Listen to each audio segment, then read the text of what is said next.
നമസ്കാരം. അവനമഞ്ചേരി മാസ്റ്റേഴ്സിൻ്റെ ഓൺലൈൻ ക്ലാസ്സുകളിലേക്ക് സ്വാഗതം. ഇന്ന് നമുക്ക് 8ാം ക്ലാസ്സിലെ സാമൂഹ്യ പാഠപുസ്തകത്തിലെ 2ാമത്തെ അധ്യായം ദ റിവർ വാലി സിവിലൈസേഷൻസ് എന്ന അധ്യായം നോക്കാം. ദ റിവർ വാലി സിവിലൈസേഷൻസ്, നദീതട സംസ്കാരങ്ങളിലൂടെ എന്നാണ് ഈ പാഠത്തിൻ്റെ പേര്. ഇതിൽ നമുക്ക് പഠിക്കാനായിട്ടുള്ളത് പണ്ട് കാലത്തുണ്ടായിരുന്ന പല രാജ്യങ്ങളിലായി ഉണ്ടായിരുന്ന ചില പ്രധാന സംസ്കാരങ്ങളെക്കുറിച്ചാണ്. സംസ്കാരങ്ങളെല്ലാം ഉണ്ടായത് നദീതീരങ്ങളിലാണ്. അതുകൊണ്ടാണ് സംസ്കാരങ്ങളെ ഇവിടെ നമ്മൾ റിവർ വാലി സിവിലൈസേഷൻസ് എന്ന് പറയുന്നത്, നദീതീര സംസ്കാരങ്ങൾ എന്ന് പറയുന്നത്. നോക്കാം. ഇത് 1856, ഇറ്റ് വാസ് ദ ഇയർ 1856, 1856 എന്ന വർഷം. The British decided to lay a railway line from Multan to Lahore. Multan മുതൽ ലാഹോർ വരെ ഒരു റെയിൽവേ ലൈൻ ഉണ്ടാക്കുവാൻ ബ്രിട്ടീഷുകാരന്മാർ തീരുമാനിക്കുന്നു. 1856 ഇന്ത്യ ഭരിക്കുന്നത് ബ്രിട്ടീഷുകാരാണ്. The Brunton brothers were assigned the charge of its construction. ഈ ബ്രൂണ്ടൈൻ ബ്രദേഴ്സിനായിരുന്നു ഇതിൻ്റെ നിർമ്മാണ ചുമതല. The line was to be laid through the Indus Valley.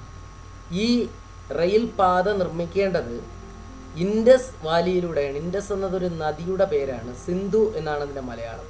Sindhu നദിയുടെ തീരത്ത് കൂടിയാണ് ഈ റെയിൽവേ ലൈൻ നിർമ്മിക്കേണ്ടിയിരുന്നത്. Though the brothers who were engineers toiled hard with the laborers, they could not fix the railway track in the loose soil. ഈ എഞ്ചിനീയർമാരായ സഹോദരന്മാരും നിരവധി തൊഴിലാളികളും കഷ്ടപ്പെട്ട് പണിയെടുത്തിട്ടും അവിടുത്തെ മണ്ണിൽ, ഇളക്കമുള്ള മണ്ണിൽ, ഉറപ്പില്ലാത്ത മണ്ണിൽ റെയിൽവേ ലൈൻ ഉറപ്പിക്കുവാൻ സാധിക്കുന്നു. The construction came to a standstill. റെയിൽവേയുടെ നിർമ്മാണം ഏകദേശം നിൽക്കുന്ന അവസ്ഥയായി. Then the engineers noticed some banned bricks nearby. ആ സമയത്താണ് ആ എഞ്ചിനീയർമാരുടെ ശ്രദ്ധയിൽപ്പെട്ടത് ചില ചുടുകട്ടകൾ അവിടെ കിടക്കുന്നു. They were hard and suitable for laying the track. ആ ചുടുകട്ട നല്ല ഉറപ്പുള്ളതാണ്, റെയിൽവേ ട്രാക്ക് ഉറപ്പിക്കുവാനായിട്ട് ചേരുന്നതുമാണ്.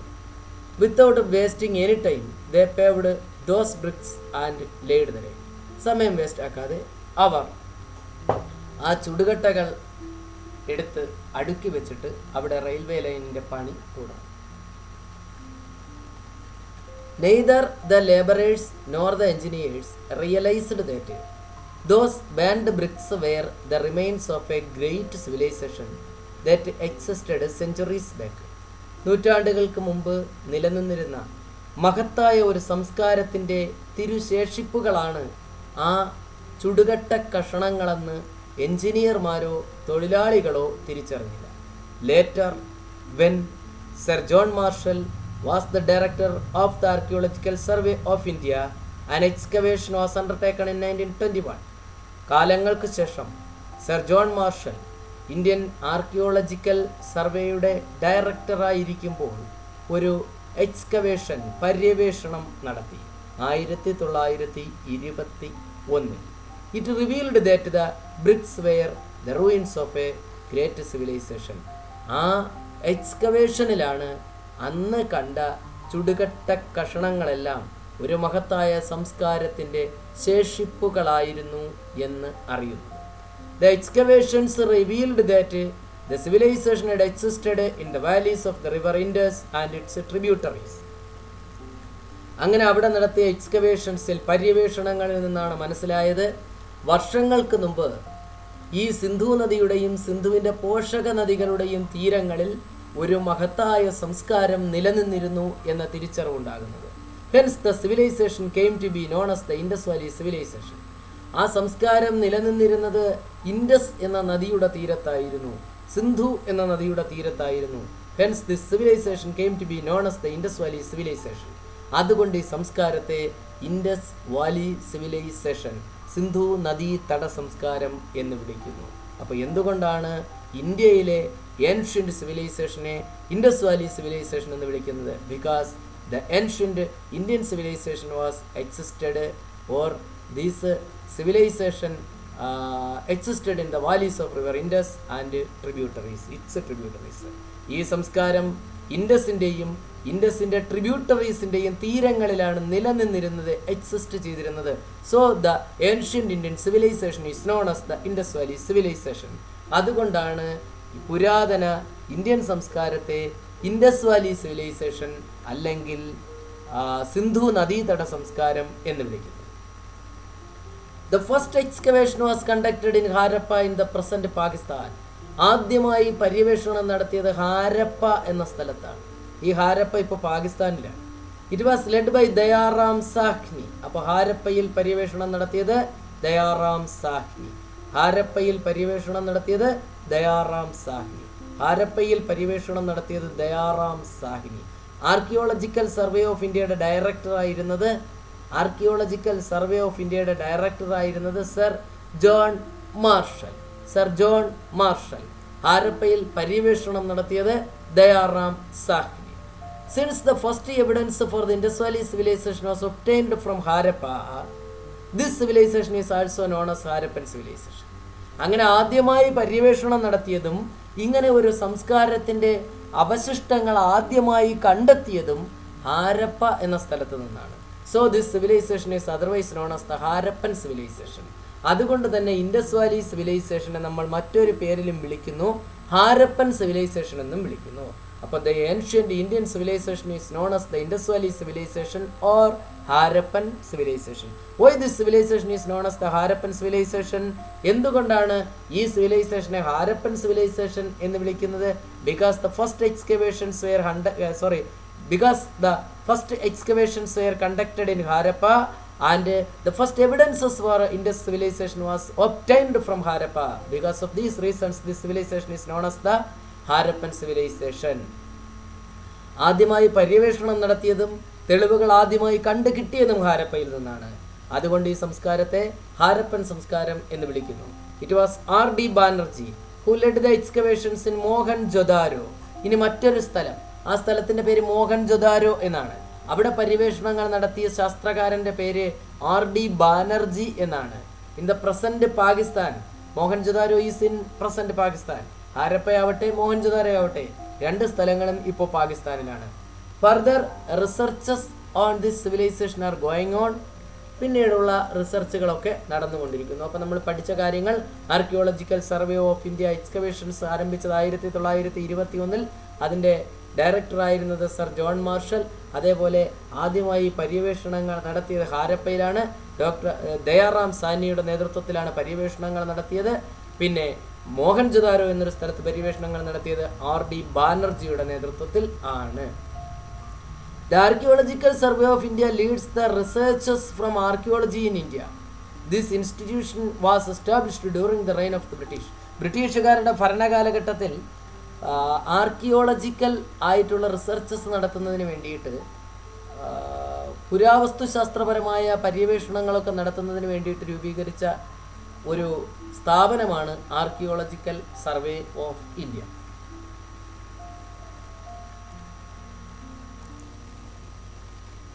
The Harappan civilization stretched across the region ranging from western part of Pakistan to Alamgirpur in Uttar Pradesh. പാകിസ്ഥാൻ്റെ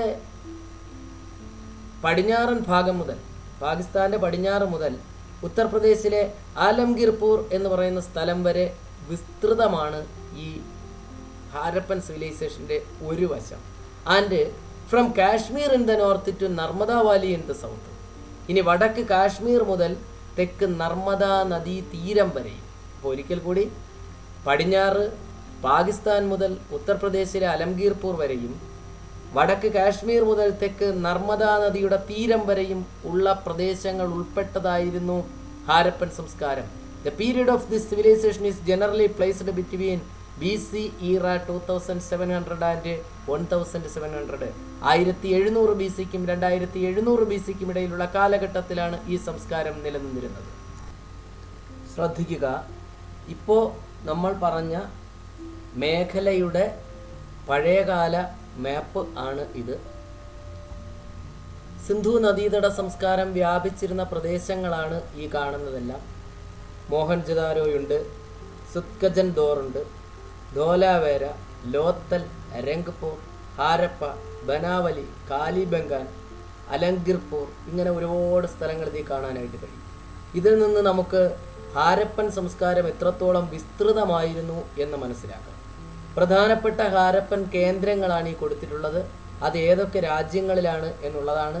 3 രാജ്യങ്ങളിലായാണ് ഈ മേഖലകൾ ഇന്ന് ഉള്ളത്. ഇന്ത്യയിലും പാകിസ്ഥാനിലും അഫ്ഗാനിസ്ഥാനിലുമായാണ് ഈ സ്ഥലങ്ങളൊക്കെ ഉള്ളത്. അത് നമുക്ക് പിന്നീട് വിശദീകരിക്കാം. ഇനി നമുക്ക് ഹാരപ്പൻ സംസ്കാരത്തിൻ്റെ ഫീച്ചേഴ്സ് പരിശോധിക്കാം. We have seen that it was the hardness of the bricks that came across that amazed the laborers. The key feature of the Harappan cities was the use of hard band bricks. ലോകത്ത് പല സംസ്കാരങ്ങൾ ഉണ്ടെങ്കിലും മറ്റു സംസ്കാരങ്ങളിൽ നിന്നെല്ലാം ഹാരപ്പൻ സംസ്കാരത്തെ വ്യത്യസ്തമാക്കുന്നത്, മാറ്റി നിർത്തുന്നത് ചുടുകട്ടകളുടെ ഉപയോഗമാണ്. ഉറപ്പുള്ള ചുടുകട്ടകൾ അവർ ഉപയോഗിച്ചിരുന്നു എന്നതാണ്. All buildings were built of burnt BRICS.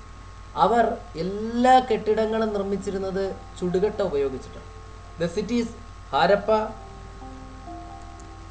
Mohenjo-daro and Lothal all had 2 parts. ഇവരുടെ നഗരങ്ങൾക്കൊരു പ്രത്യേകത. ഹാരപ്പയാകട്ടെ, മോഹൻജദാരോ ആകട്ടെ, ലോത്താൽ എന്ന നഗരമാകട്ടെ, ഇതിനൊക്കെ എല്ലാ നഗരങ്ങൾക്കും 2 ഭാഗങ്ങളാണുള്ളത്. 2 ഭാഗങ്ങൾ ഉണ്ട്. അപ്പോൾ അതാണ് ഹാരപ്പൻ സംസ്കാരത്തിൻ്റെ അല്ലെങ്കിൽ ഹാരപ്പൻ നഗരങ്ങളുടെ പ്രധാന സവിശേഷത. Parts of the Harappan cities. Harappan നഗരങ്ങളുടെ 2 ഭാഗങ്ങൾ. ഒന്ന്, the part of the city to the west was higher. നഗരത്തിൻ്റെ പടിഞ്ഞാറ് ഭാഗം ഒരല്പം ഉയർന്നാണ് കാണപ്പെടുക. It was used by the administrators. ഇത് ഭരണകർത്താക്കളാണ് ഇവിടെ താമസിച്ചിരുന്നത്. The ruins of a big building, probably as assembly hall, were discovered here. ഇവിടെ നിന്നൊരു വലിയ കെട്ടിടത്തിൻ്റെ അവശിഷ്ടങ്ങൾ കണ്ടുകിട്ടിയിട്ടുണ്ട്. മേ ബി അതൊരു അസംബ്ലി ഹാളായിരിക്കാം, ഒരു അസംബ്ലി ഹാളിൻ്റേതായിരിക്കാം എന്ന് കരുതുന്നു. അപ്പോൾ ഹാരപ്പൻ നഗരങ്ങളുടെ പ്രധാന സവിശേഷത ഹാരപ്പയിലോ മോഹൻജദാരോയിലോ ലോത്തലിലോ ആകട്ടെ, അവിടുത്തെ നഗരങ്ങൾക്കൊക്കെ 2 ഭാഗമുണ്ടായിരുന്നു, 2 പാർട്സ് ഉണ്ടായിരുന്നു. അതിലൊന്നാമത്തേത് വെസ്റ്റ് പാർട്ടാണ്. വെസ്റ്റ് പാർട്ട് അല്പം ഹയർ ആയിരുന്നു. അവിടെ അഡ്മിനിസ്ട്രേറ്റേഴ്സാണ് താമസിച്ചിരുന്നത് എന്ന് കരുതുന്നു. അഡ്മിനിസ്ട്രേറ്റേഴ്സ് ആവണം. അവിടെ നിന്ന് ഒരു വലിയ കെട്ടിടത്തിൻ്റെ അവശിഷ്ടങ്ങൾ കണ്ടെത്തിയിട്ടുണ്ട്. അത് ഒരു അസംബ്ലി ഹാളിൻ്റേതായിരിക്കാം എന്നാണ് സംശയിക്കുന്നത്. ഇനി രണ്ടാമത്തേത്, the part of the city to the east.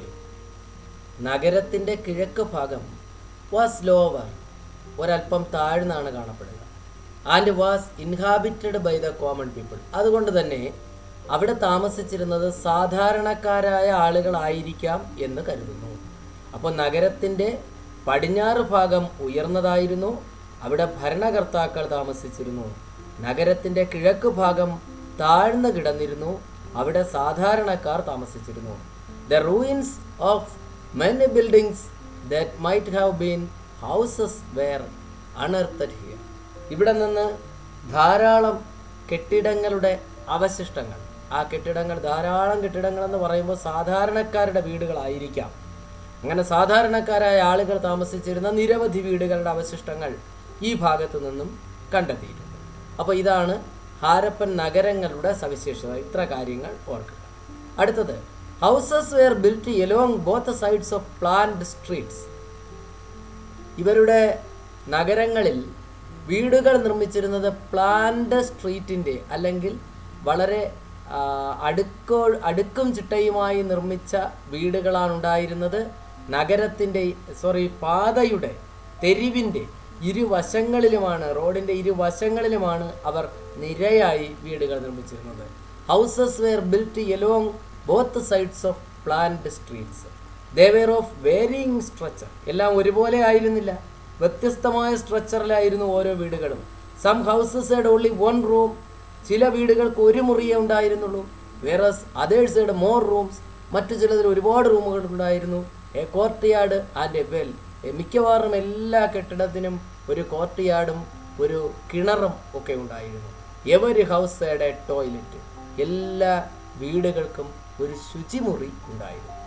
The drainage system was another feature of these cities.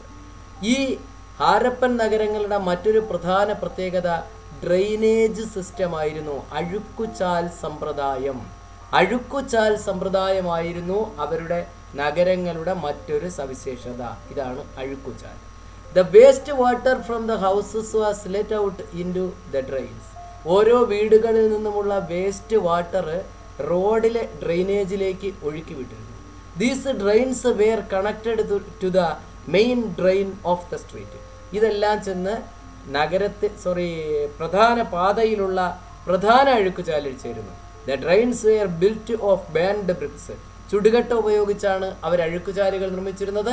And covered with stone slabs. അതിൻ്റെ മുകൾ ഭാഗം പാറ ചീളികൾ കൊണ്ട് കവർ ചെയ്തിരുന്നു. Effective drainage system existed even in small towns and villages. ചെറിയ പട്ടണങ്ങളിലും ഗ്രാമങ്ങളിലും പോലും കാര്യക്ഷമമായ രീതിയിലുള്ള അഴുക്കുചാൽ സമ്പ്രദായം ഉണ്ടായിരുന്നു എന്ന് മനസ്സിലാക്കാം. In Mohenjodaro a great tank called the great bath was discovered. മോഹൻജദാരോയിലാണെങ്കിൽ ഒരു വലിയ കുളത്തിൻ്റെ അവശിഷ്ടങ്ങൾ കണ്ടെത്തിയിട്ടുണ്ട്. അതിനെ ഗ്രേറ്റ് ബാത്ത് എന്നാണ് പറയുന്നത്. It is an evidence for the architectural skill of the people of that period. ആ കാലഘട്ടത്തിലെ ആളുകളുടെ എൻജിനീയറിംഗ് വൈദഗ്ധ്യത്തിനുള്ള ഉദാഹരണമാണ് ഈ കുളത്തിൻ്റെ അവശിഷ്ടങ്ങൾ. It was built entirely with burnt bricks. ഇത് പൂർണ്ണമായും ചുടുകട്ട ഉപയോഗിച്ചാണ് നിർമ്മിച്ചിരിക്കുന്നത്. അത് കഴിഞ്ഞാൽ പിന്നെ നമുക്ക് പഠിക്കാനുള്ളത് ഗ്രാനറി ആൻഡ് അഗ്രികൾച്ചർ എന്ന ഭാഗമാണ്. ഗ്രാനറി എന്ന് പറയുന്നത് ധാന്യപ്പുരയാണ്. ധാന്യപ്പുരയും കൃഷിയും എന്ന ഭാഗം. Granaries are significant among the ruins discovered from Harappa. ഹാരപ്പയിൽ നിന്ന് കണ്ടെത്തിയ അവശിഷ്ടങ്ങളിൽ ഏറ്റവും പ്രധാനപ്പെട്ട ഒന്നാണ് ഗ്രാനറി അല്ലെങ്കിൽ ധാന്യപ്പുരകൾ. They were big buildings with the facility to dry and store grains. ധാന്യങ്ങൾ ഉണക്കുന്നതിനും ധാന്യങ്ങൾ സൂക്ഷിക്കുന്നതിനുമുള്ള സൗകര്യങ്ങളോട് കൂടിയ വലിയ കെട്ടിടങ്ങളായിരുന്നു ഗ്രാനറികൾ. The remains of wheat, barley, millet, sesame, pulses, etc. have been found here. ഇവിടെ നിന്ന് ധാന്യങ്ങളായ ഗോതമ്പ്, ബാർലി, തിന, ചോളം ഇങ്ങനെയൊക്കെയുള്ള ധാന്യങ്ങളുടെ അവശിഷ്ടങ്ങൾ കണ്ടുകിട്ടിയിട്ടുണ്ട്. Evidences of rice cultivation have been uncovered from Rangpur in Lothal in Gujarat. ഗുജറാത്തിലെ രംഗ്പൂർ എന്ന് പറയുന്ന സ്ഥലത്ത് നിന്ന്, ഗുജറാത്തിലെ ലോത്തൽ എന്ന സ്ഥലത്തും രംഗ്പൂർ എന്ന് പറയുന്ന സ്ഥലത്തും നിന്ന് നെൽകൃഷി നടത്തിയിരുന്നതിൻ്റെ തെളിവുകൾ കിട്ടിയിട്ടുണ്ട്. Cotton was also cultivated. The urban folk depend on the villages for food and work. The villages were the major market for the urban products. ഗ്രാമങ്ങളിൽ ഉണ്ടാക്കുന്ന ഉൽപ്പന്നങ്ങൾ ഗ്രാമങ്ങളിൽ തന്നെ വിറ്റഴിച്ചിരുന്നു. അങ്ങനെയുള്ള ഉൽപ്പന്നങ്ങളുടെ പ്രധാന വിപണി ഗ്രാമങ്ങൾ തന്നെയായിരുന്നു. പിന്നെ ഇവർ പരുത്തി കൃഷി ചെയ്തിരുന്നു, നെല്ല് കൃഷി ചെയ്തിരുന്നു. ഗുജറാത്തിലെ ലോഥൽ എന്ന സ്ഥലത്തും രംഗ്പൂർ എന്ന് പറയുന്ന സ്ഥലത്തും നെല്ല് കൃഷി ചെയ്തിരുന്നതിൻ്റെ അടയാളങ്ങളുണ്ട്. ഇവർ ധാന്യപ്പുരകൾ നിർമ്മിച്ചിരുന്നു. ആ ധാന്യപ്പുരകളിൽ ധാന്യങ്ങൾ ഉണക്കുന്നതിനും സൂക്ഷിക്കുന്നതിനും സാധിച്ചിരുന്നു. ഗോതമ്പും ബാർലിയും തിനയും ഒക്കെ അവർ ഉപയോഗിച്ചിരുന്നതിൻ്റെ അവശിഷ്ടങ്ങളായി നമുക്ക് ലഭിച്ചിട്ടുണ്ട്. The agricultural fields in the villages were fertile. അവരുടെ കൃഷി ഇടങ്ങൾ അല്ലെങ്കിൽ വയലേലകളൊക്കെ വളരെ ഫലഭൂയിഷ്ടമായിരുന്നു. It is the alluvial soil deposited by the river Indus that made them fertile. അതായത് സിന്ധു നദിയുടെ തീരങ്ങളിൽ ഡിപ്പോസിറ്റ് ചെയ്യപ്പെടുന്ന വളക്കൂറുള്ള മണ്ണ് അവിടുത്തെ കൃഷി വളരെ ഫലപ്രദമാക്കി മാറ്റി. In Kalibangan in Rajasthan farming was done by ploughing the land. നിലം ഉഴുത് കൃഷി ചെയ്തിരുന്നു അവർ. കാലിബംഗാൻ എന്ന് പറയുന്ന സ്ഥലത്ത്, രാജസ്ഥാനിലെ കാലിബംഗാനിൽ നിലം ഉഴുതാണ് അവർ കൃഷി ചെയ്തിരുന്നത്. The figures of ploughs made of clay were discovered from here. കലപ്പയുടെ രൂപങ്ങൾ കളിമണ്ണിലുണ്ടാക്കിയ കലപ്പയുടെ രൂപങ്ങൾ ഇവിടെ നിന്ന് കണ്ടുകിട്ടിയിട്ടുണ്ട്. Canals were constructed for irrigation. കനാലുകൾ നിർമ്മിച്ചിരുന്നു ഇറിഗേഷൻ പർപ്പസിന് വേണ്ടി, ജലസേചനത്തിന് വേണ്ടി കനാലുകൾ നിർമ്മിച്ചിരുന്നു അവർ. 5000 വർഷങ്ങൾക്ക് മുമ്പ് ജീവിച്ചിരുന്ന ജനങ്ങളാണ് ഇതൊക്കെ ചെയ്തത്. In addition to agriculture, animal husbandry was also accepted. അവിടെ കൃഷിക്ക് പുറമെ മൃഗപരിപാലനവും ഉണ്ടായിരുന്നു. അവർ മൃഗങ്ങളെ വളർത്തിയിരുന്നു. Plenty of animal bones have been unearthed from here. നിരവധി മൃഗങ്ങളുടെ എല്ലിൻ്റെ കഷണങ്ങൾ കിട്ടിയിട്ടുണ്ട്, എല്ലുകൾ കിട്ടിയിട്ടുണ്ട്. The figures of rhinoceros and elephants made of clay have also been found. അതുപോലെ കളിമണ്ണിലുണ്ടാക്കിയ റിനോസറിൻ്റെയും എലിഫൻറ്റിൻ്റെയും ഒക്കെ രൂപങ്ങൾ കണ്ടുകിട്ടിയിട്ടുണ്ട്. They reared ox goat pig and sheep. അവർക്കറിയാമായിരുന്നു, അവർ മെരുക്കി വളർത്തിയിരുന്നു കാളകളെയും ആടിനെയും പന്നിയെയും. ആട് മീൻസ് ഷീപ്പ്, ചെമ്മരിയാട്. ഗോട്ട് നമ്മളിവിടെ നാട്ടിലൊക്കെ കാണുന്ന സാധാരണ തരത്തിലുള്ളതാണ്. The surplus agricultural products were stored in the granary. അവർ കാർഷിക ഉൽപ്പാദനം ഉണ്ടായിരുന്നു എന്ന് പറഞ്ഞു. സർപ്ലസ് പ്രൊഡക്ഷൻ ഉണ്ടായിരുന്നു, അമിതമായി ഉൽപ്പാദിപ്പിച്ചിരുന്നു. നല്ല ഫെർട്ടൈൽ സോയിലാണല്ലോ, അതുകൊണ്ട് ധാരാളം ഉൽപ്പാദിപ്പിച്ചിരുന്നു. അങ്ങനെയുള്ള സർപ്ലസ് പ്രൊഡക്ഷൻ, മിച്ച ഉൽപാദനം, സ്റ്റോർഡ് ഇൻ ദ ഗ്രാനറി, അത് ധാന്യപ്പുരകളിൽ സൂക്ഷിച്ചു വെച്ചു. The grains collected in the form of revenue were also kept there.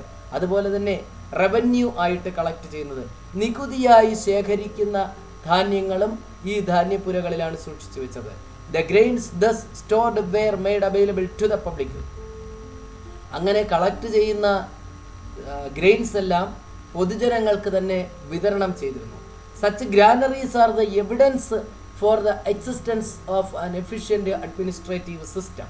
അവിടെ കാര്യക്ഷമമായ രീതിയിലുള്ള ഒരു ഭരണ സംവിധാനം നിലനിന്നിരുന്നു എന്നതിനുള്ള തെളിവുകളാണ് ഈ ഗ്രാനറികൾ. അതെങ്ങനെ നമുക്ക് പറയാനായിട്ട് പറ്റും? അതാണ് നമ്മൾ പറഞ്ഞത്. Surplus agricultural production was stored in granaries and also the grains collected as revenue were also kept in these granaries and these grains were supplied to the public.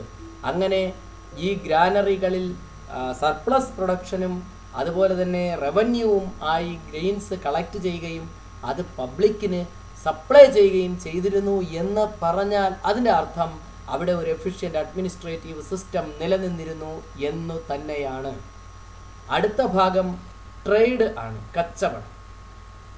The agricultural progress led to the surplus production and storage of grains. കാർഷിക അഭിവൃദ്ധി, കൃഷി പുരോഗതി പ്രാപിച്ചത് surplus production ഉണ്ടാകുന്നതിനും അത് ധാന്യങ്ങൾ ശേഖരിച്ചു വയ്ക്കുന്നതിനും അവരെ സഹായിച്ചു.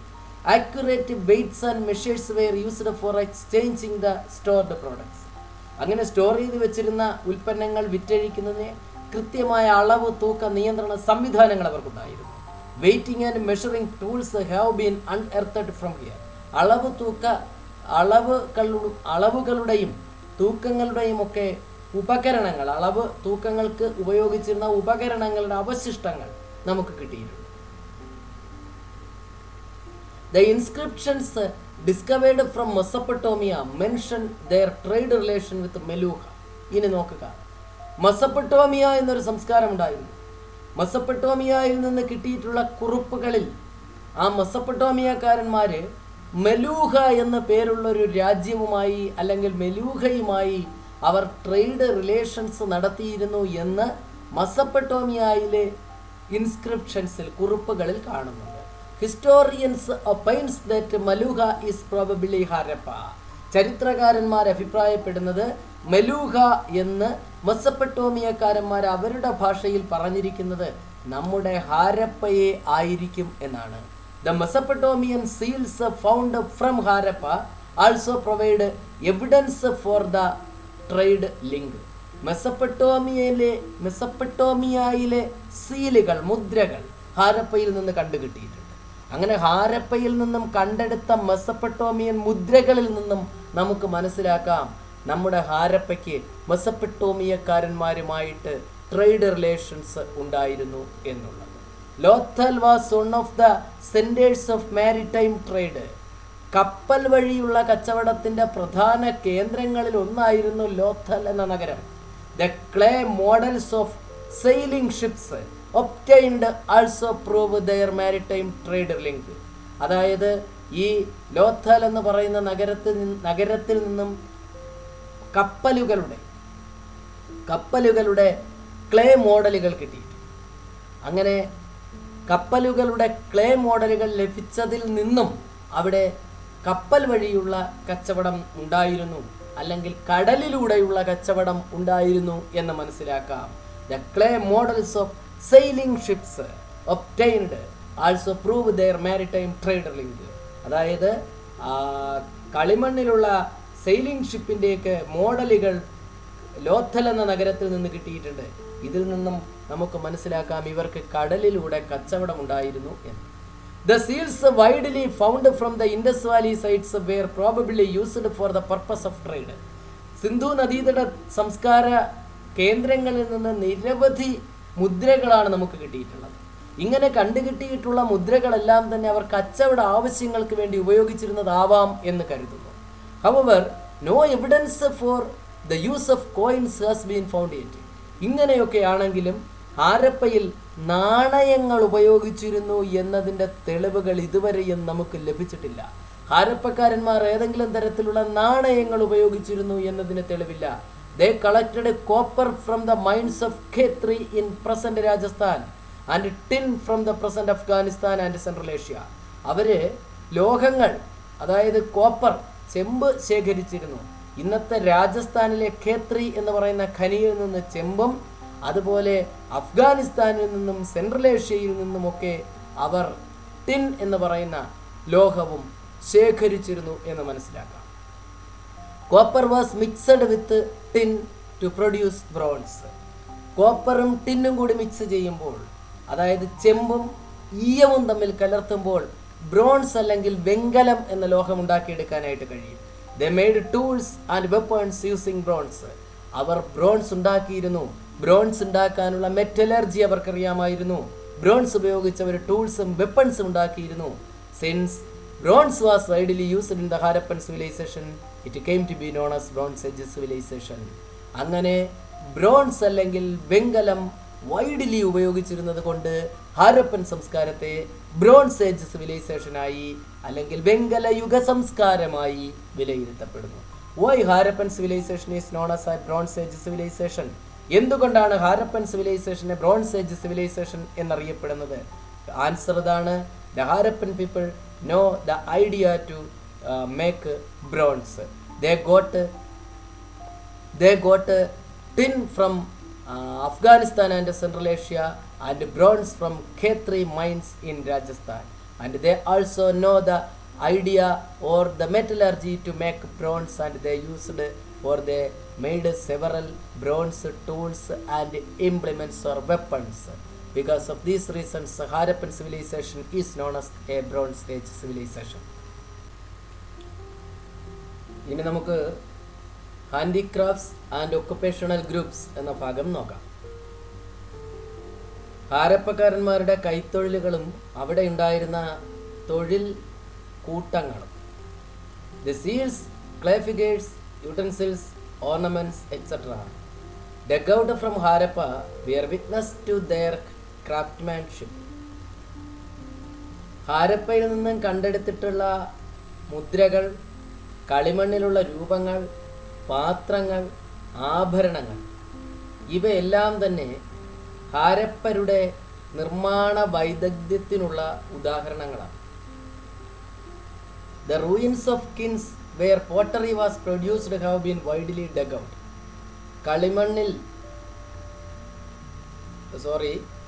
മൺപാത്രങ്ങൾ, മണ്ണിൽ ഉണ്ടാക്കുന്ന പാത്രങ്ങൾ, ചുട്ടെടുക്കുന്നതിനുള്ള ചൂളകൾ, നിരവധി ചൂളകളുടെ അവശിഷ്ടങ്ങൾ, മൺപാത്രങ്ങൾ ചുടുന്നതിനുള്ള ചൂളകളുടെ അവശിഷ്ടങ്ങൾ അവിടെ നിന്ന് കണ്ടെത്തിയിട്ടുണ്ട്. Ornamental works were done on clay pots. കളിമണ്ണിലുള്ള കുടങ്ങളിൽ ഇവർ ചിത്രപ്പണികൾ അല്ലെങ്കിൽ അലങ്കാരപ്പണികൾ ചെയ്തിരുന്നു. Animal figures were moulded from clay. മൃഗങ്ങളുടെ രൂപങ്ങൾ കളിമണ്ണിലുണ്ടാക്കി. Figures of men, women and carts have also been uncovered from here. പുരുഷന്മാരുടെയും സ്ത്രീകളുടെയും വണ്ടികളുടെയും ഒക്കെ ക്ലേ കാർട്ട്, ഇങ്ങനെയൊക്കെയുള്ള രൂപങ്ങൾ കളിമണ്ണിലുണ്ടാക്കി. Copper, bronze and gold were used to make ornaments. കോപ്പറും ബ്രോൺസും ഗോൾഡും ഉപയോഗിച്ച് അവർ ആഭരണങ്ങൾ നിർമ്മിച്ചു. Evidences of centres where beads were made have been unearthed in Lothal. ലോത്തലിൽ മുത്തു നിർമ്മാണശാലയുടെ അവശിഷ്ടങ്ങൾ കണ്ടെത്തിയിട്ടുണ്ട്. മുത്ത് നിർമ്മിച്ചിരുന്നതിൻ്റെ അവശിഷ്ടങ്ങൾ. Bangles were made from clay, bronze and tortoise shell. ഇവർ വളകൾ നിർമ്മിച്ചിരുന്നു. എങ്ങനെ? കളിമണ്ണിൽ, എല്ലിൽ, പിന്നെ ടോർട്ടോയിസ് ഷെല്ലിൽ, ആമയുടെ തോടിൽ വള നിർമ്മിച്ചിരുന്നു. Though skilled at making handicrafts, the Harappans did not give importance to forging weapons. ഇവർക്ക് ഇത്രയും കരകൗശലമായ അല്ലെങ്കിൽ കൈത്തൊഴിലുകളിൽ പ്രാവീണ്യമുള്ളവരായിരുന്നു എങ്കിലും ഇവർ ആയുധങ്ങൾ നിർമ്മിക്കുന്നതിന് ശ്രദ്ധ നൽകിയില്ല. The artistic skill of the Harappans is reflected in the seals they made. ഇവരുടെ കലാപരമായ കഴിവുകൾ മുഴുവനും നമുക്ക് ദർശിക്കാനായിട്ട് സാധിക്കുന്നത് അവർ നിർമ്മിച്ച സീൽസ്, മുദ്രകളിലാണ്. The seals were made from clay and stones. അവർ കല്ലുകളിലും കളിമണ്ണിലുമാണ് മുദ്രകൾ നിർമ്മിച്ചത്. The statue of the dancing girl found from Mohenjo-daro is also an example for their artistic skill. അതുപോലെ ഒരു നൃത്തം ചെയ്യുന്ന പെൺകുട്ടിയുടെ രൂപം മോഹൻജദാരോയിൽ നിന്നാണ് ഇത് കണ്ടുകിട്ടിയിട്ടുള്ളത്. ഇത് അവരുടെ കലാപരമായ കഴിവിനുള്ള ഒരു നിദാനമാണ്, അതിനുള്ളൊരു ഉദാഹരണമായി കരുതാം. The diverse handicrafts hint at the existence of occupational groups. ഇത്തരത്തിലുള്ള നിരവധി ഹാൻഡിക്രാഫ്റ്റുകൾ ഉണ്ടായിരുന്നു. അത് അവിടെ ഒക്കുപ്പേഷണൽ ഗ്രൂപ്പുകൾ ഉണ്ടായിരുന്നു എന്നതിനുള്ള തെളിവ് കൂടിയാണ്. അത് കഴിഞ്ഞാൽ അവരുടെ സ്ക്രിപ്റ്റിനെ കുറിച്ചാണ്. അവർക്ക് ഒരു ലിപി ഉണ്ടായിരുന്നു. They had their own script. അവർക്ക് സ്വന്തമായൊരു ലിപി ഉണ്ടായിരുന്നു. പക്ഷേ അതിന്ന് വരെയും നമുക്ക് ഡെസിഫർ ചെയ്യാനായിട്ട് കഴിഞ്ഞിട്ടില്ല. അതിനെ നമുക്ക് ഡീകോഡ് ചെയ്തെടുക്കാൻ, അവരെന്താണ് എഴുതിയിരിക്കുന്നതെന്നൊക്കെ മനസ്സിലാക്കാനായിട്ട് ഇന്നുവരെ സാധിച്ചിട്ടില്ല. അതുകൊണ്ട് അതിനെക്കുറിച്ച് പഠിക്കാനായിട്ട് അധികം. പിന്നെ ഉള്ളത് അവരുടെ ബിലീഫ് സിസ്റ്റമാണ്, അവരുടെ വിശ്വാസ രീതികൾ ആണ്. The seals found from Harappa provide information about the then belief system. ഹാരപ്പയിൽ നിന്നും കണ്ടെത്തിയിട്ടുള്ള മുദ്രകളിൽ നിന്നാണ് അന്നത്തെ കാലത്ത് നിലനിന്നിരുന്ന വിശ്വാസ രീതികളെക്കുറിച്ച് അല്ലെങ്കിൽ അവരുടെ മതപരമായ വിശ്വാസത്തെക്കുറിച്ച് നമുക്ക് മനസ്സിലാക്കാനായിട്ട് സാധിക്കുക. Clay figures of women have widely been discovered. കളിമണ്ണിലുള്ള ധാരാളം സ്ത്രീ രൂപങ്ങൾ കണ്ടുകിട്ടി. They prove the existence of worshipping the mother goddess. അതിൽ നിന്ന് നമുക്ക് മനസ്സിലാക്കാൻ സാധിക്കുന്നത് ഇവര് മദർ ഗോഡസിനെ വർഷിപ്പ് ചെയ്തിരുന്നു, മാതൃദേവതകളെ ആരാധിച്ചിരുന്നു എന്നാണ്. Such worship existed in connection with fertility of the soil. ഒരുപക്ഷെ അത്തരത്തിലുള്ളൊരു വർഷിപ്പ് മണ്ണിൻ്റെ ഫലഭൂയിഷ്ടിയുമായി ബന്ധപ്പെട്ടിരുന്നു. വിളവ് വർദ്ധിക്കുന്നതിന് അല്ലെങ്കിൽ ധാരാളം വിളവുണ്ടാകുന്നതിന് വേണ്ടിയാവാം അവർ ദേവതകളെ പ്രീതിപ്പെടുത്തിയിരുന്നത് എന്ന് കരുതാം. Historians opines that the figures of men found from here are the early form of Shiva or proto Shiva. ചരിത്രകാരന്മാർ പറയുന്നത് ഇവിടെ നിന്ന് പുരുഷ രൂപങ്ങൾ കിട്ടിയിട്ടുണ്ട്. കളിമണ്ണിലൊക്കെയുള്ള ഒരു പുരുഷ ദൈവ രൂപം കിട്ടിയിട്ടുണ്ട്. അത് പ്രോട്ടോ ശിവ ആണെന്നാണ് ചരിത്രകാരന്മാർ പറയുന്നത്. Proto Shiva means early form of Shiva. ശിവൻ്റെ പഴയകാല രൂപം, പഴയ കാലത്തെ ശിവരൂപമാണ് അതെന്ന് കരുതുന്നു. They also worshipped animals and trees. അവർ ചില മൃഗങ്ങളെയും ചില മരങ്ങളെയും ആരാധിച്ചിരുന്നു. The great bath unearthed in Mohenjo-daro might have been used for religious ceremonies. മോഹൻജദാരോയിലെ വലിയ കുളം, ഗ്രേറ്റ് ബാത്ത്, അത് റിലീജിയസ് സെറമണീസിന് ഉപയോഗിച്ചിരുന്നതാവാമെന്നാണ് ചരിത്രകാരന്മാരുടെ അഭിപ്രായം. എന്തോ മതപരമായ ചടങ്ങുകൾക്ക് വേണ്ടിയായിരിക്കണം ഉപയോഗിച്ചിരുന്നത്. അതും അവരുടെ ഒരു ബിലീഫിൻ്റെ ഭാഗമായിട്ടുണ്ടായിരുന്നതാവാം. അവസാന ഭാഗം the fall of Harappan civilisation, Harappan സംസ്കാരത്തിൻ്റെ അധപ്പതനത്തിലേക്ക്. The Harappan civilisation began to decline by BC era 1700. 1700 BC 1700 കൂടിയാണ് ഹാരപ്പൻ സംസ്കാരം അധപ്പതിക്കുന്നത്. Several views prevail on the causes of its decline. ഹാരപ്പന്മാരുടെ സംസ്കാരം അധപ്പതിക്കുന്നതിന് നിരവധി കാരണങ്ങളാണുള്ളത്. ചരിത്രകാരന്മാർക്കിടയിൽ അതിൽ ഡിഫറെൻ്റ് ഒപ്പീനിയൻസ് ആണുള്ളത്. അതിൽ പ്രധാനപ്പെട്ട ചില കാര്യങ്ങൾ, ഒന്ന് ഫ്ലഡ്. ഒന്നാമത്തേത് ഫ്ലഡ്, വെള്ളപ്പൊക്കം.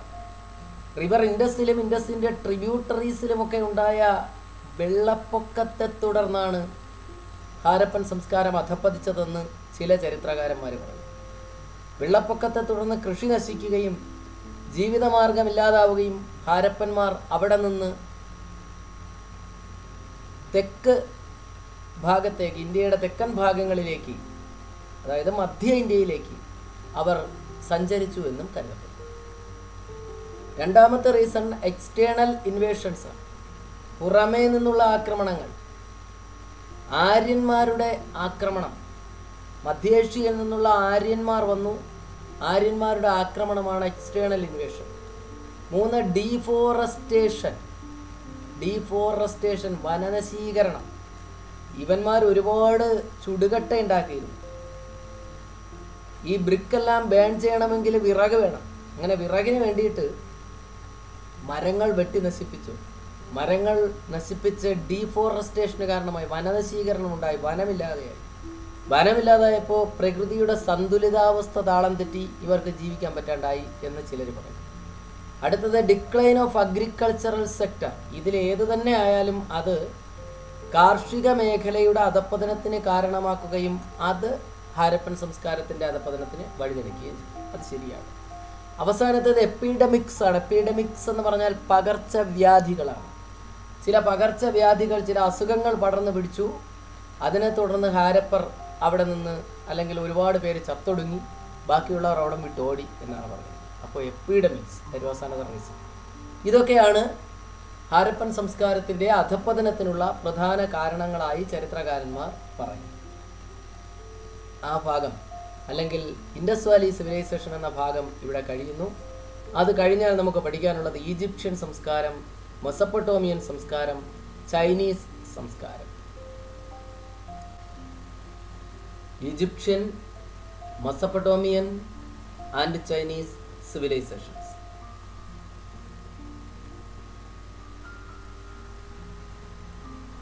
ഇന്ത്യയിൽ ഇൻഡസ് വാലി സിവിലൈസേഷൻ നിലനിന്നിരുന്ന അതേ സമയത്ത് ലോകത്തിൻ്റെ മറ്റ് ഭാഗങ്ങളിൽ നിലനിന്നിരുന്ന സംസ്കാരങ്ങളാണ് മെസപ്പൊട്ടോമിയൻ സംസ്കാരം, ഈജിപ്ഷ്യൻ സംസ്കാരം, ചൈനീസ് സംസ്കാരം തുടങ്ങിയവ. ഈ സംസ്കാരങ്ങൾക്കെല്ലാം പൊതുവായ ചില സവിശേഷതകളുണ്ട്. Wide use of bronze tools was the common feature of all these civilizations. ഈ സിവിലൈസേഷനുകൾക്കെല്ലാം, ഈ സംസ്കാരങ്ങൾക്കെല്ലാം പൊതുവായൊരു സവിശേഷതയുള്ളത് വെങ്കല ആയുധങ്ങളുടെ അല്ലെങ്കിൽ വെങ്കല ഉപകരണങ്ങളുടെ ഉപയോഗമാണ്. Wide use of bronze tools. Wide use of bronze tools was the common feature of all these civilizations. ഈ സംസ്കാരങ്ങളിലെല്ലാം, Mesopotamian ആവട്ടെ, Egyptian ആവട്ടെ, ചൈനയിലെ സംസ്കാരമാവട്ടെ, സിന്ധു നദീതീര സംസ്കാരമാവട്ടെ, ഇവയിലെല്ലാം വലിയ രീതിയിൽ ബ്രോൺസ് ഉപകരണങ്ങൾ അല്ലെങ്കിൽ വെങ്കല ഉപകരണങ്ങൾ, വെങ്കലം കൊണ്ടുണ്ടാക്കിയ ആയുധങ്ങളോ ഉപകരണങ്ങളോ അധികമായി ഉപയോഗിച്ചിരുന്നു എന്ന് പറയുന്നു. അതുകൊണ്ട് തന്നെ these civilisations R commonly known as bronze age civilisations. അതുകൊണ്ട് ഇത്തരം സംസ്കാരങ്ങളെ എല്ലാം ചേർത്ത് ബ്രോൺസ് ഏജ് സിവിലൈസേഷൻസ് എന്നാണ് പറയുന്നത്. ഇനി നമുക്ക് ഈജിപ്ഷ്യൻ സംസ്കാരത്തെക്കുറിച്ച് പഠിക്കാം. Have you heard of Tutankhamun? Tutankhamun എന്നൊരാളിനെ കുറിച്ച് കേട്ടിട്ടുണ്ടോ നിങ്ങൾ? കേട്ടിട്ടില്ലെങ്കിൽ he was a king of ancient Egypt. പുരാതന ഈജിപ്തിലെ ഒരു രാജാവായിരുന്നു അദ്ദേഹം. Back then the kings of Egypt's were known as pharaoh. പണ്ട് കാലത്ത് ഈജിപ്തിലെ രാജാക്കന്മാരെ ഫറോവ എന്നാണ് വിളിച്ചിരുന്നത്. അപ്പോൾ ആരാണ് ഫറോവ എന്ന് ചോദിച്ചാൽ ഈജിപ്തിലെ പഴയകാല രാജാക്കന്മാരെ വിളിച്ചിരുന്ന പേരാണ് ഫറോവ എന്നത്. The practice of preserving the body of the dead prevailed in Egypt. ഈജിപ്തിൽ ഒരു രീതിയുണ്ടായിരുന്നു. പണ്ടുകാലത്ത് ഫറോവ എന്നു പേരുള്ള ചക്രവർത്തിമാരുടെ ഭരണാധികാരികളുടെ മൃതശരീരങ്ങൾ ഇവർ സൂക്ഷിച്ചു വച്ചിരുന്നു. The practice of preserving the body of the dead. മരിച്ചുപോയ രാജാക്കന്മാരുടെയൊക്കെ ശരീരം, ശവശരീരം അവർ സൂക്ഷിക്കുന്ന രീതിയുണ്ടായിരുന്നു. The corpse preserved thus is called a mummy. ഇങ്ങനെ പ്രിസർവ് ചെയ്ത് വെച്ചിരിക്കുന്ന ഡെഡ് ബോഡിയെയാണ് മമ്മി എന്ന് വിളിച്ചത്. Pyramids were tombs where the mummies were preserved. ഇത്തരത്തിലുള്ള പ്രിസർവ്ഡ് ഡെഡ് ബോഡീസ് സൂക്ഷിച്ചിരുന്ന ടോംബുകളാണ്, ടോംബ് ശവകുടീരം, ശവകുടീരങ്ങളെയാണ് പിരമിഡുകൾ എന്ന് വിളിച്ചത്. They remain as evidence for the excessive use of labour and wealth. ഈ പിരമിഡുകൾ നിർമ്മിക്കാൻ ധാരാളം സമ്പത്തും അതേപോലെ എക്സസീവ് യൂസ് ഓഫ് ലേബറും വേണം. തൊഴിലാളികളുടെ സേവനം, നിരവധി തൊഴിലാളികളുടെ സേവനവും അതിനത്രയും പണവും ചെലവഴിച്ചാലേ പിരമിഡ് നിർമ്മിക്കാനായിട്ട് സാധിക്കും. അപ്പോൾ ഇവിടെ നമ്മൾ പറഞ്ഞ കാര്യങ്ങൾ pharaoh, mummy, pyramid. Ancient Egyptian kings were known as pharaohs. The preserved dead bodies of ancient Egyptian kings were known as mummies. Were mummies preserved or the pyramids were the tombs where mummies preserved. മമ്മികൾ preserve ചെയ്ത് വെച്ചിരിക്കുന്ന ടോംബുകൾ, ശവകുടീരങ്ങളാണ് പിരമിഡുകൾ എന്നറിയപ്പെടുന്നത്. ഇനി the civilisation flourished in the valley of the river Nile. നമ്മുടെ സംസ്കാരം വ്യാപിച്ചിരുന്നത് ഇൻഡസ് അല്ലെങ്കിൽ സിന്ധു എന്ന നദിയുടെ തീരത്താണ്. ഈജിപ്ഷ്യൻ സംസ്കാരം വളർന്നത് നൈൽ എന്ന നദിയുടെ തീരത്താണ്. Agriculture was the backbone of this civilization. ഈ സംസ്കാരത്തിൻ്റെ നട്ടെല്ല്, ബാക്ക് ബോൺ എന്ന് പറയുന്നത് അഗ്രികൾച്ചർ ആയിരുന്നു. ഇതൊരു കാർഷിക സംസ്കാരമായിരുന്നു. Egyptian civilisation was an agricultural civilisation or the chief occupation of the people of ancient Egypt was agriculture. The Egyptians also engaged in weaving and production of glassware. ഇവർക്ക് മറ്റ് രണ്ട് തൊഴിലുകൾ കൂടി ഉണ്ടായിരുന്നു. ഒന്ന് വീവിംഗ് ആണ്. വീവിംഗ് എന്ന് പറഞ്ഞാൽ നെയ്ത്ത്. പ്രൊഡക്ഷൻ ഓഫ് ഗ്ലാസ് വെയർ, കണ്ണാടിയിലുള്ള ഉപകരണങ്ങൾ, കണ്ണാടി ഉൽപ്പന്നങ്ങളൊക്കെ ഉണ്ടാക്കും. കണ്ണാടി ഉണ്ടാക്കുന്നതും ഇവരുടെ, കണ്ണാടി എന്നല്ല സ്ഫടികം എന്നാണ് പറയേണ്ടത്, സ്ഫടിക നിർമ്മാണം, അതും അവരുടെ തൊഴിലായിരുന്നു. They formed an art of writing. It is known as hieroglyphics, which means sacred writing. They used the leaves of a plant called papyrus for writing. The ancient Egyptians had their own script. Ancient ഈജിപ്തുകാരന്മാർക്ക് അവരുടെ സ്വന്തമായൊരു script ഉണ്ടായിരുന്നു, ലിപി ഉണ്ടായിരുന്നു, എഴുത്തുവിദ്യ ഉണ്ടായിരുന്നു. That is known as hieroglyphics. അതിൻ്റെ പേര് hieroglyphics എന്നാണ്. The term hieroglyphics, which means a sacred writing, പരിപാവനമായ എഴുത്ത്, വിശുദ്ധ എഴുത്ത് എന്നൊക്കെയായിരുന്നു അതിൻ്റെ അർത്ഥം. അവരെവിടെയാണ് എഴുതിയിരുന്നത്? They used the leaves of a plant called papyrus for writing. Papyrus എന്ന പേരുള്ള ഒരു ചെടിയുടെ ഇലയിലാണ് അവർ എഴുതിയിരുന്നത്. The Egyptians also attained amazing advancement in the field of science. ശാസ്ത്രമേഖലയിൽ അവർക്ക് അതിശയിപ്പിക്കുന്ന പുരോഗതി ഉണ്ടായിരുന്നു. They formulated a solar calendar. സൂര്യനെ അടിസ്ഥാനമാക്കി അവരൊരു കലണ്ടർ നിർമ്മിച്ചു. As per this calendar A year had divided into 365 days. ഇവരൊരു സൂര്യ കലണ്ടർ ഉണ്ടാക്കി. ആ കലണ്ടറിൽ ഒരു വർഷം 365 ദിവസങ്ങളായി. A year was divided into 12 months. ഒരു വർഷത്തെ അല്ലെങ്കിൽ 365 ദിവസങ്ങളെ ഒരു 12 മാസങ്ങളായി വിഭജിച്ചു. ഓരോ മാസത്തിലും 30 ദിവസങ്ങളുണ്ടായിരുന്നു. അപ്പോൾ അവസാനം ഒരു 5 ദിവസം വരും ബാക്കി. The remaining 5 days were set aside for celebrations. അവസാനം വരുന്ന 5 ദിവസങ്ങൾ സെലിബ്രേഷനുകളാണ്, ആഘോഷങ്ങൾക്ക് വേണ്ടി മാറ്റി വെച്ചിരുന്നു. ഇതായിരുന്നു അവരുടെ calendar. Their advancement in the field of mathematics is also significant. ഗണിതശാസ്ത്ര മേഖലയിലും അവർക്ക് അസൂയാവഹമായ പുരോഗതി കൈവരിക്കുവാൻ സാധിച്ചു. They could calculate the area of triangles and rectangles. ത്രികോണങ്ങളുടെയും ചതുരത്തിൻ്റെയും ഒക്കെ ഏരിയ കണക്കാക്കാൻ അവർക്കറിയാമായിരുന്നു. To determine time, they made sundial. സമയം കണക്കാക്കുന്നതിന് അവരൊരു സൗര ഘടികാരം നിർമ്മിച്ചു. A clock that tells time by the shadow caused by the sun and water clock that works on water current. സൂര്യൻ്റെ ചലനത്തെ അടിസ്ഥാനമാക്കി സമയം പറയുന്നത് അല്ലെങ്കിൽ നിഴലിനെ അടിസ്ഥാനമാക്കി സമയം പറയുന്ന ഒരു സൺഡയലും പിന്നെ ഒരു water clock works on water current, ജലം ഉപയോഗിച്ച് പ്രവർത്തിക്കുന്ന ഒരു വാട്ടർ ക്ലോക്കും അവർ നിർമ്മിച്ചു. The Egyptians were also skilful in sculpture. കൊത്തുപണി അല്ലെങ്കിൽ ശില്പകലയിലും അവന്മാർ സ്കിൽഫുൾ ആയിരുന്നു, കഴിവുള്ളവരായിരുന്നു. It is evident from the sphinx. അതിനുള്ള ഏറ്റവും പരമമായ തെളിവാണ് ദേ ഈ കാണുന്ന സ്ഫിൻസ് എന്ന പ്രതിമ. എന്താ സ്ഫിൻസ് എന്ന് പറയുന്ന പ്രതിമ? A statue with lion's body and human head. മനുഷ്യൻ്റെ തലയും സിംഹത്തിൻ്റെ ഉടലുമുള്ള ഒരു പ്രത്യേകതരം പ്രതിമയാണ് സ്ഫിൻസ് എന്നറിയപ്പെടുന്നത്. It is a specimen of their sculptural skill. അവരുടെ ശില്പവൈദഗ്ധ്യത്തിന്, ശില്പകലാ വൈദഗ്ധ്യത്തിന്, കൊത്തുപണിയിലുള്ള കഴിവിന് ഉദാഹരണമാണ് ഇത്. അടുത്തത് മെസപ്പൊട്ടോമിയൻ സിവിലൈസേഷൻ ആണ്. The Mesopotamian civilisation flourished in the region where the modern Iraq is situated. ഇന്നത്തെ ഇറാഖ് എന്ന് പറയുന്ന രാജ്യം, അവിടെയാണ് മെസപ്പൊട്ടോമിയൻ സംസ്കാരം നിലനിന്നിരുന്നത്. Mesopotamia is the land between the reverse Euphrates and Tigris. അവിടെ പണ്ട് 2 നദികൾ ഉണ്ടായിരുന്നു. നദികളുടെ പേര് ഒന്ന് യൂഫ്രട്ടീസ് എന്നും മറ്റൊന്ന് ടൈഗ്രീസ് എന്നും. The rivers originate from the Armenian mountains and merge with the Persian see.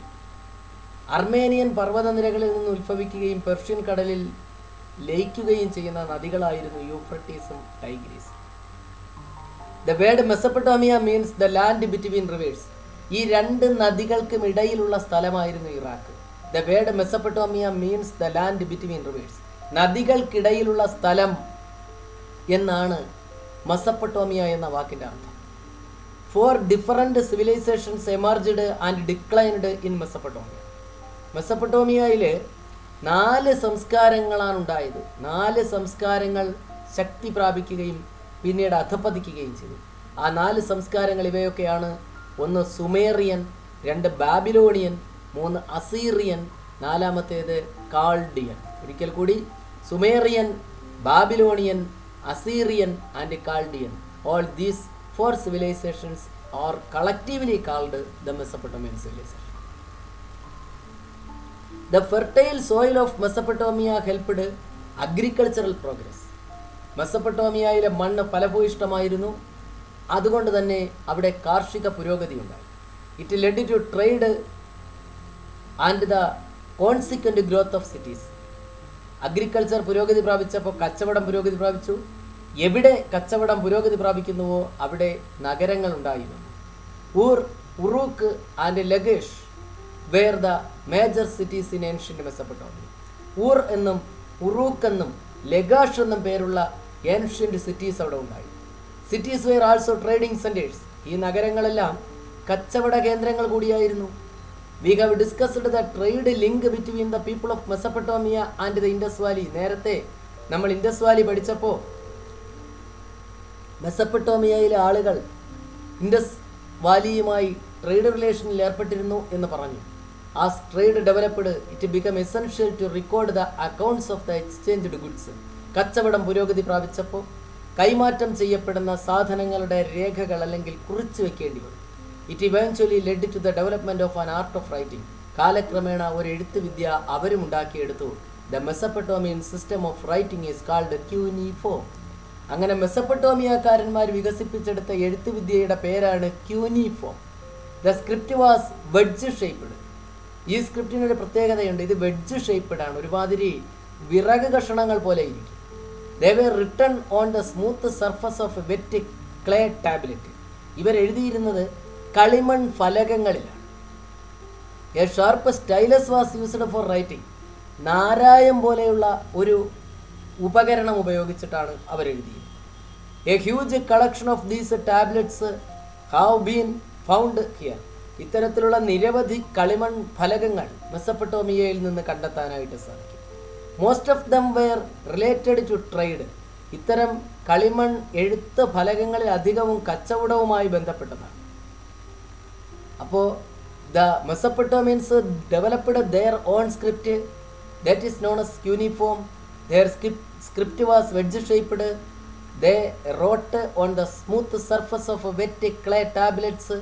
They used a stylus for writing, and most of these writings were related to trade. Then they achieved remarkable progress in the field of mathematics and astronomy. ഗണിതശാസ്ത്രത്തിലും വാനനിരീക്ഷണത്തിലുമെല്ലാം അവർക്ക് വലിയ പുരോഗതി ഉണ്ടായിരുന്നു. They formulated a calendar based on the movement of moon. അവർ ചന്ദ്രൻ്റെ ചലനങ്ങളെ അടിസ്ഥാനമാക്കി ഒരു calendar ഉണ്ടാക്കി. അതിനെ ചാന്ദ്ര കലണ്ടർ എന്ന് പറയും, അല്ലെങ്കിൽ ലൂണാർ കലണ്ടർ എന്ന് പറയും. സൂര്യനെ അടിസ്ഥാനമാക്കി ഉണ്ടാക്കുന്നതിന് സോളാർ കലണ്ടർ എന്ന് പറയും. അപ്പോൾ they divided a year into 12 months. ഒരു വർഷത്തെ അവരും 12 മാസങ്ങളാക്കി ഡിവൈഡ് ചെയ്തു. A month into 4 weeks. ഒരു മാസത്തെ 4 ആഴ്ചകളാക്കി. And a day into 24 hours. ഒരു ദിവസത്തെ 24 മണിക്കൂറാക്കി ഡിവൈഡ് ചെയ്തു. They knew division, multiplication and square root. അവർക്ക് ഡിവിഷൻ അറിയാമായിരുന്നു, ഹരണം, മൾട്ടിപ്ലിക്കേഷൻ, ഗുണനം അറിയായിരുന്നു. അതേപോലെ തന്നെ സ്ക്വയർ റൂട്ട് കണ്ടുപിടിക്കാൻ അറിയാമായിരുന്നു. ഇതെല്ലാം തന്നെ മെസപ്പൊട്ടോമിയക്കാരന്മാരുടെ പ്രത്യേകതകളായിരുന്നു. The construction of temples, namely ziggurat, is the evidence of the amazing architectural skills of the ancient Mesopotamians. ഈജിപ്തുകാരന്മാർ പിരമിഡുകൾ നിർമ്മിച്ചതുപോലെ മെസപ്പൊട്ടോമിയക്കാരന്മാരും അതിശയിപ്പിക്കുന്ന നിർമ്മാണ പ്രവർത്തനങ്ങൾ നടത്തിയിരുന്നു. അവരുടെ പടുകൂറ്റൻ നിർമ്മിതികളെ വിളിച്ചിരുന്ന പേര് സിഗുറാത്ത് എന്നാണ് മെസപ്പൊട്ടോമിയക്കാരന്മാരുടെ കൺസ്ട്രക്ഷൻസിനെ വിളിച്ചിരുന്ന പേര്. They were constructed in cities. They were built on artificial hillocks using bricks. നഗരങ്ങളിലാണ് ഇത് നിർമ്മിച്ചിരുന്നത്. Artificial ഹിലോക്സ്, കൃത്രിമമായ മൺകൂനകൾക്ക് മുകളിൽ മണ്ണ് കൊണ്ട് വന്നിട്ട് വലിയ ഉയരത്തിൽ മണ്ണിട്ട് ഉയർത്തിയതിന് ശേഷം അതിന് മുകളിൽ ചുടുകല്ല് ഉപയോഗിച്ചാണ് ഇവർ ഈ നിർമ്മാണ പ്രവർത്തനങ്ങൾ നടത്തിയത്. ഇതിനെയാണ് സിഗുറാത്തുകൾ എന്ന് വിളിച്ചിരുന്നത്. സിഗുറാത്തുകൾ എന്ന് പറയുന്നത് ടെമ്പിൾ കോംപ്ലക്സസ് ആയിരുന്നു. ക്ഷേത്രങ്ങളോ ക്ഷേത്ര സമുച്ചയങ്ങളോ ആയിരുന്നു ഇതിനകത്തുണ്ടായിരുന്നത്. അപ്പോൾ ഇത്രയുമാണ് മെസപ്പൊട്ടോമിയക്കാരന്മാരെ കുറിച്ച് നമുക്ക് പഠിക്കാനായിട്ടുള്ളത്. അത് കഴിഞ്ഞാൽ Chinese civilisation. The Chinese civilisation flourished in the valley of the river ഹൊയാഹോ. ചൈനയിലെ നദി, ചൈനയുടെ ദുഃഖമെന്നോ മഞ്ഞ നദി എന്നോ ഒക്കെ അറിയപ്പെടുന്ന ഹൊയാഹോ എന്ന നദിയുടെ തീരത്ത് ഡെവലപ്പ് ചെയ്യപ്പെട്ട സംസ്കാരമാണ് ചൈനയുടെ സംസ്കാരം. Agriculture was the base of this civilisation. This was also another agricultural civilisation. ഇതും ഒരു കാർഷിക സംസ്കാരമായിരുന്നു. They were also skilful in weaving, making pottery and silk production. ചൈനക്കാരന്മാർക്ക് നെയ്യാൻ അറിയാമായിരുന്നു, മൺപാത്രങ്ങൾ ഉണ്ടാക്കാൻ അറിയാം, പട്ട് നിർമ്മാണവും അറിയാമായിരുന്നു. The art of writing existed in ancient China as well. ചൈനക്കാർക്കും ഉണ്ടായിരുന്നു സ്വന്തമായി ഒരു ലിപി. The script was pictographic, not alphabetic. അവരുടെ സ്ക്രിപ്റ്റിൻ്റെ പ്രത്യേകത അത് പിക്ടോഗ്രാഫിക് ആയിരുന്നു, ചിത്രലിപിയാണ്, അല്ലാതെ അക്ഷരങ്ങൾ മാത്രമല്ല, ചിത്രലിപി. Later it developed into an ideographic script. പിന്നീട് അതിന് മാറ്റം സംഭവിച്ചു, ഒരു ഐഡിയോഗ്രാഫിക് സ്ക്രിപ്റ്റായി മാറി.